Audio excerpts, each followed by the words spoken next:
ప్రమాదం జరిగిన విధానం గనుక మనకు ఒకసారి గమనిస్తే ముఖ్యంగా ఈ బస్కు సంబంధించి బస్ డ్రైవరు బైక్ని ఢీకొట్టడం, ఆ తర్వాత బైక్లో ఉన్నటువంటి వ్యక్తి అక్కడికక్కడికే చనిపోవడం. అక్కడ చనిపోయిన తర్వాత బైక్ ఏదైతే బైక్ ఉందో పల్సర్ బైక్, ఆ పల్సర్ బైక్ బస్సు కింద అంటే ఫ్రంట్ భాగంలో ఒకసారిగా దూరిపోయింది. ఆ తర్వాత ఇరుక్కుపోయింది. ఇరుక్కుపోయిన క్రమంలో ఆ బస్సు డ్రైవర్ నిర్లక్ష్యంగా దాదాపు 200 మీటర్ల వరకు కూడా ముందు వరకు తీసుకుంటూ వచ్చిన క్రమంలో అంటే లాక్కుంటూ వచ్చిన క్రమంలోనే తీసుకువెళ్తున్న క్రమంలోనే ఆ బైక్ సంబంధించి లిడ్ అనేది అంటే పెట్రోల్కి సంబంధించిన ట్యాంకర్కి సంబంధించి లిడ్ ఓపెన్ అవ్వడం, ఆ తర్వాత ఆ గీసుకుంటూ పోతున్న క్రమంలోనే తార్ రోడ్డుకి సంబంధించి రాపిడికి గురవ్వడం, ఆ పెట్రోల్ ఒక్కసారిగా ఆ రాపిడికి గురైన క్రమంలోనే నిప్పురవ్వలు అనేది చెలరేగాయి. మీరు ఒకసారి గమనిస్తే బస్సులోకి వెళ్ళే ప్రయత్నం చేద్దాము. ఒక్కసారి ఈ బస్సుకు సంబంధించి మీకు పూర్తిగా ఎక్స్ప్లెయిన్ చేసే ప్రయత్నం అయితే చేస్తాను. కంప్లీట్గా మీరు ఏదైతే ఎంట్రీ విజువల్స్ చూడొచ్చు, ఎంట్రీలో ఆ బైక్ ఎప్పుడైతే దాంట్లో దూరిన క్రమంలోనే ఆ బైక్ దూరిన టైంలో కేబుల్ అనేది కట్ అయింది. కట్ అయిన క్రమంలో ఈ బస్కు సంబంధించి డోర్స్ అన్నీ కూడా క్లోజ్ అయ్యాయి. డ్రైవర్ నిర్లక్ష్యంగా నడపడం, ఆ తర్వాత 200 మీటర్ల వరకు కూడా ఆ బైక్ని గుంజుకుంటూ రావడం, లాక్కుంటూ రావడం చేసిన తర్వాత ఆ మంటలు చెలరేగిన వెంటనే అప్రమత్తమైన డ్రైవర్లు ఇద్దరు కూడా వాళ్ళ నిర్లక్ష్యం కారణంగా వాళ్ళు తప్పించుకున్నారు. ఆ తర్వాత కానీ మిగిలిన ప్రయాణికులకు మాత్రం చెప్పకపోవడంతో ఇంత పెద్ద ప్రమాదం చోటు చేసుకుందని చెప్పాలి. కంప్లీట్గా మీరు విజువల్స్లో గమనిస్తే బాడీ మొత్తం కూడా లో క్వాలిటీ అంటే ముఖ్యంగా పైన లొటారం పైన పటారం లోన్ లొటారం అన్న సామెత ఈ బస్కి కనిపిస్తుందని చెప్పాలి. ముఖ్యంగా ఈ కావేరీ ట్రావెల్కి సంబంధించి అంటే వేమూరి కావేరీ ట్రావెల్కి సంబంధించి ఇది ఫిట్నెస్ విషయంలో కరెక్ట్ ఉన్నా కూడా దీనికి సంబంధించిన ఏర్పాట్లు అనొచ్చు, అంటే బాడీ కవర్ అనొచ్చు, దానికి సంబంధించి పూర్తిగా కూడా లో క్వాలిటీ వాడినట్టుగా కూడా తెలుస్తుంది.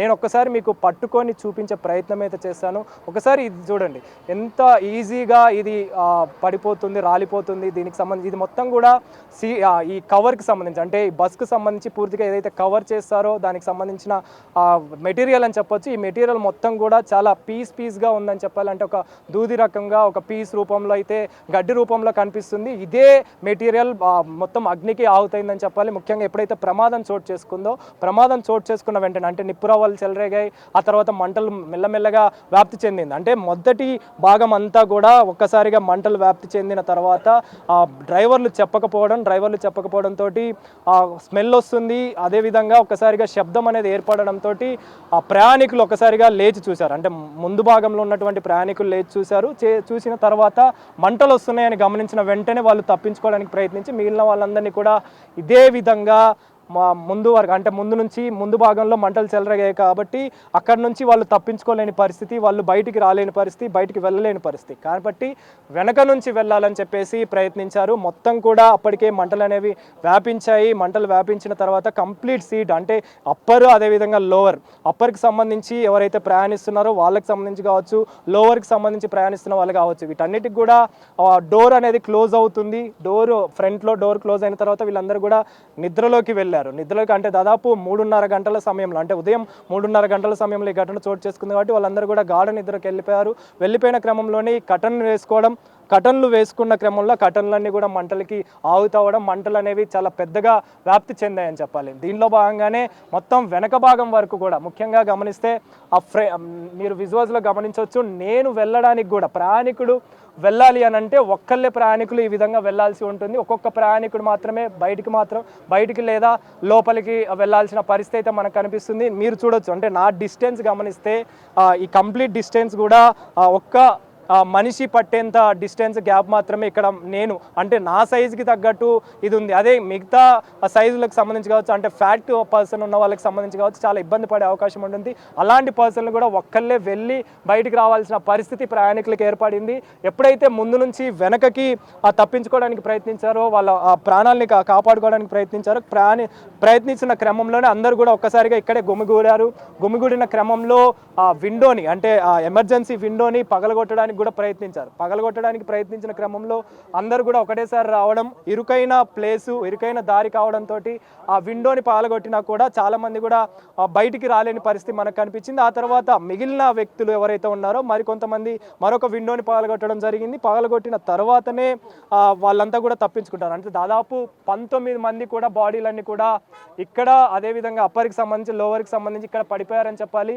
ఒక్కసారి మీరు గమనిస్తే ఈ విజువల్స్ గమనిస్తే కంప్లీట్గా ఒక రకమైన పీస్ రూపంలో ఇదంతా కూడా కనిపిస్తుంది. పీవీసీకి సంబంధించి మీరు చెప్పినట్టుగా ఆ పీవీసీ రూపంలో అయితే ఈ ప్లాస్టిక్ అంతా కూడా ఏర్పడింది కాబట్టి మంటలు అనేవి తొందరగా వ్యాపించాయని చెప్పాలి. తొందరగా మంటలు వ్యాపించడం, ఆ తర్వాత పూర్తిగా ఈ బస్సు మొత్తం కూడా అగ్నికి ఆహుతైందని చెప్పాలి. మీరు గమనిస్తే ఇదే ప్లేస్లో చాలా వరకు కూడా బాడీలు లభ్యమయ్యాయి. ఇదే ప్లేస్లో చాలామంది తప్పించుకోవడానికి, వాళ్ళ ప్రాణాలను రక్షించుకోవడానికి ప్రయత్నించారు. కానీ అప్పటికే జరగాల్సిన నష్టం అనేది జరిగింది. ముఖ్యంగా ఈ ఘటనకు సంబంధించి కనుక గమనిస్తే వీళ్ళంతా కూడా 19 మంది మొత్తం కూడా ఇదే ఏరియాలో దొరికినట్టుగా కూడా తెలుస్తుంది. అప్పర్ అదేవిధంగా లోవర్కి సంబంధించిన సీట్లలో నుంచి వాళ్ళు ఒక్కసారిగా ప్రయత్నించారు బయటికి వెళ్ళడానికి. కానీ ప్రయత్నంలో ఆ పొగ, అదేవిధంగా దానికి సంబంధించి దట్టమైన పొగ అనేది ఏర్పడడం, దట్టమైన పొగ వచ్చిన తర్వాత వాళ్ళు అక్కడే అపస్మారక స్థితి కొంతమంది వెళ్ళినట్టుగా కూడా తెలుస్తుంది. వెళ్ళిన తర్వాత వాళ్ళు అగ్నికి అక్కడే ఆహుతయ్యారు. సో ఇందులో భాగంగానే బస్సుకు సంబంధించి మీరు చెప్పినట్టుగా ఫిట్నెస్ విషయానికి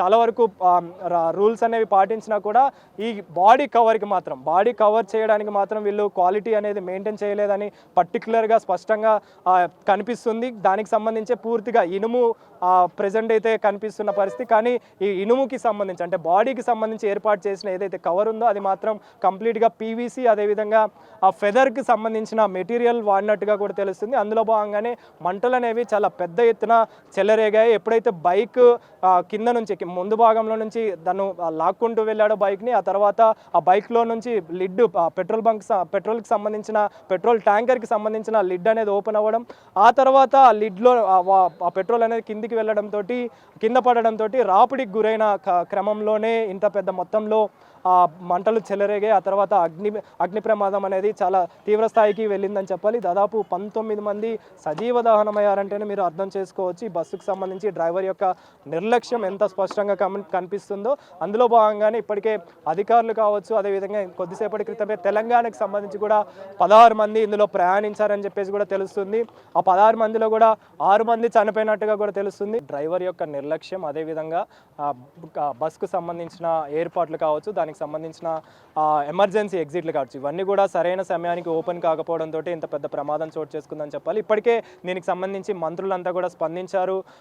ప్రభుత్వానికి సంబంధించిన అధికారులంతా కూడా స్పందించడం జరిగింది. ఖచ్చితంగా వీటిపైన చర్యలు తీసుకుంటామని కూడా చెప్పడం జరిగింది. ఎవరైతే ఈ వి కావేరీ ట్రావెల్స్కి సంబంధించిన యజమానులు ఉన్నారో వాళ్ళపైన కూడా చర్యలు తీసుకుంటామని చెప్పేసి జూపల్లి కృష్ణారావు మంత్రి, తెలంగాణ మంత్రి కూడా చెప్పడం జరిగింది. కొద్దిసేపటి క్రితం ఆయన కూడా వచ్చారు. అయితే ఈ ప్రమాదంలో అంటే ఇటు తెలంగాణకు సంబంధించి కూడా కొంతమంది ప్రయాణికులు ఉన్నారు కాబట్టి ఆయన కూడా రావడం జరిగింది. ఆ ప్రమాదంలో 16 మంది విషయంలో 16 మంది ప్రయాణించారు. 16 మందిలో 6 మంది చనిపోయారు, 10 మంది ప్రజెంట్ అయితే క్షతగాత్రులుగా ఉన్నారు. వాళ్ళకి సంబంధించి వైద్యం కూడా అందిస్తున్నామని చెప్పేసి కూడా చెప్పడం జరిగింది. అయితే ఇక్కడ ప్రధానంగా చెప్పాల్సింది డ్రైవర్ నిర్లక్ష్యం, అదేవిధంగా బస్కు సంబంధించి లో క్వాలిటీ మెటీరియల్ మెయింటైన్ చేయడం. అంటే ఫ్లేమింగ్ పదార్థాలకు సంబంధించి ఎక్కువగా మంటలు ఏర్పడే విధంగా ఏర్పాటు చేసిన కవరింగ్ అనుకోవచ్చు. దానికి సంబంధించి మీరు గమనిస్తే బస్సు మొత్తం కూడా ఇనుముతో కూడిన మెటీరియల్ అనుకోవచ్చు. కానీ దానికి కవరింగ్గా అంటే దాన్ని కవర్ చేసే విధంగా బయటికి కనిపించకుండా వాళ్ళు వాడిన మెటీరియల్ మాత్రం ఖచ్చితంగా పీవీసీకి సంబంధించి కావచ్చు, ఫెదరింగ్ విధంగా ఈ రకాలైతే ఉన్నాయని చెప్పాలి. అందులో భాగంగానే ఈ లో క్వాలిటీ మెటీరియల్ వాడడంతో మంటలు అనేవి ఒక్కసారిగా అంటే ఎప్పుడైతే చిన్న మంటలు చెలరేగాయో దానికి సంబంధించి నిప్పురవ్వలు చెలరేగిన తర్వాత మంటలు ఒక్కసారిగా దాన్ని అంటుకున్నాయి. ఆ తర్వాత ముందున్న భాగం అంతా కూడా ఒకసారిగా మంటలు వ్యాపించాయి. ఆ వ్యాపించిన క్రమంలోనే డ్రైవర్లు ఇద్దరు కూడా నిర్లక్ష్యంగా ప్రయాణికులకు చెప్పకుండా వాళ్ళు తప్పించుకున్నారు. ఆ తర్వాత మాత్రం డోర్లు అనేవి క్లోజ్ అయిపోవడం, ఆ మంటలలోనే ప్రయాణికులు ఇరుక్కుపోవడం, చిక్కుకుపోవడం, ఆ తర్వాత ప్రయాణికులు ముందు భాగంలో నుంచి వెళ్ళలేని పరిస్థితి ఏర్పడింది. వెనక నుంచి వెళ్దామని ప్రయత్నించిన క్రమంలోనే ఇంత పెద్ద ప్రమాదం మొత్తం చోటు చేసుకుందని చెప్పాలి. ఇందులో భాగంగానే ప్రెజెంట్ అయితే 19 మందికి సంబంధించి డిఎన్ఏ టెస్టులు చేసిన తర్వాత బాడీని కూడా కుటుంబ సభ్యులకి అప్పగిస్తామని చెప్పారు. అయితే డిఎన్ఏ టెస్టులు మాత్రం 2 రోజులు పడుతుంది టైము. ఆ డిఎన్ఏ టెస్టులు చేసిన తర్వాత రిజల్ట్స్ వచ్చిన తర్వాత కుటుంబ సభ్యులకి అయితే అప్పగిస్తామని చెప్పడం జరిగింది. కొద్దిసేపటి క్రితమే తెలంగాణకు సంబంధించిన మంత్రి జూపల్లి కృష్ణారావు కూడా రావడం జరిగింది. తెలంగాణకు సంబంధించిన 16 మంది ప్రయాణికులు హైదరాబాద్ టు బెంగళూరు ప్రయాణిస్తున్నట్టుగా ఆయన తెలుసుకున్న క్రమంలోనే రావడం జరిగింది. అందులో 6 మంది చనిపోవడం జరిగింది. మరి 10 మందికి మాత్రం ప్రెజెంట్ అయితే వైద్యం అందిస్తున్నట్టుగా కూడా తెలుస్తుంది. ప్రెజెంట్ అయితే దీనికి సంబంధించి చర్యలు అనేవి ఖచ్చితంగా తీసుకుంటామని అయితే అధికారులు చెప్తున్నారు.